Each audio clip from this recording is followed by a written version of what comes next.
Hi, Toni Lee and ART-380. My name is Mara Spalvins, and this is me presenting about my final project. So what I made for my final project were two books, a winged book and then also a flagged book. It's really cool. It's like this. We'll get into that a little more. But basically, so to talk about some defining characteristics about these books are very special to me.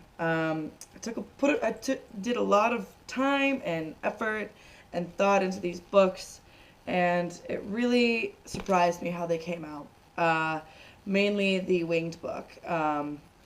This book I made entirely out of winged paper. No, out of marbled paper. And also chipboard, of course, as for the covers. There's a little bit of paper in the spine. There's some waxed thread and a bead to combine it all together. And then I put Mod Podge all over this so that the cover would look glossy and beautiful and interesting. Now, typically this book would not open up how it does with mine, like this with the spine.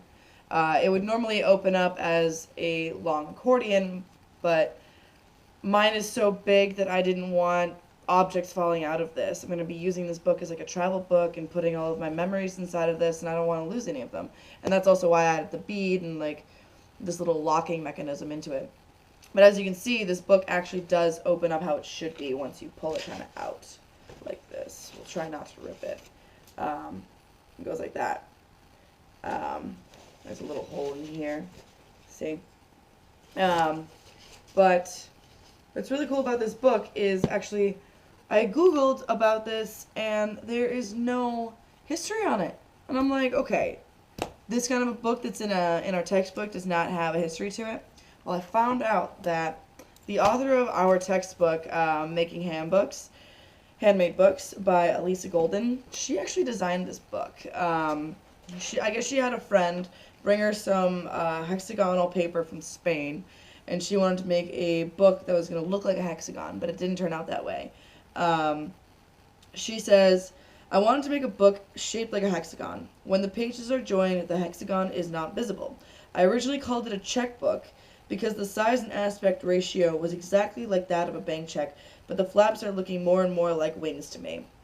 The wings can be glued back to back or sewn together at the fold with pamphlet stitches.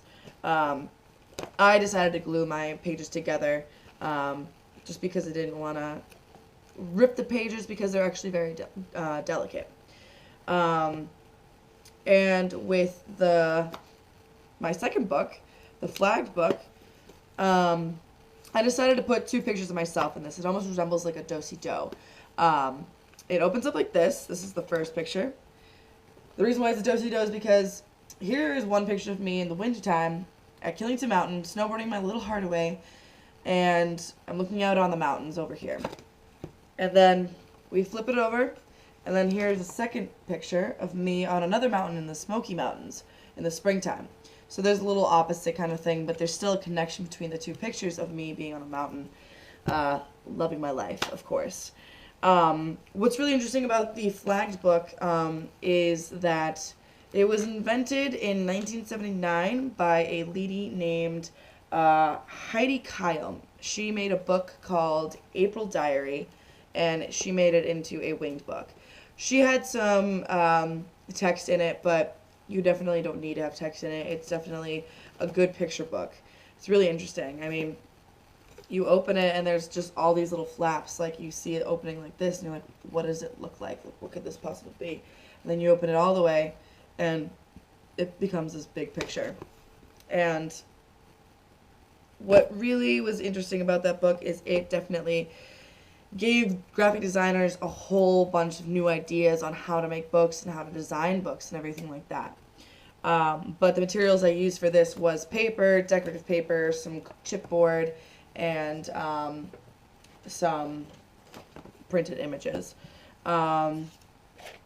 They are very similar in the fact that they don't have any kind of stitching at all. They are both glued together, and I think that's really, really cool about them. They both have chipboard in them. They're both, folded to become what they are.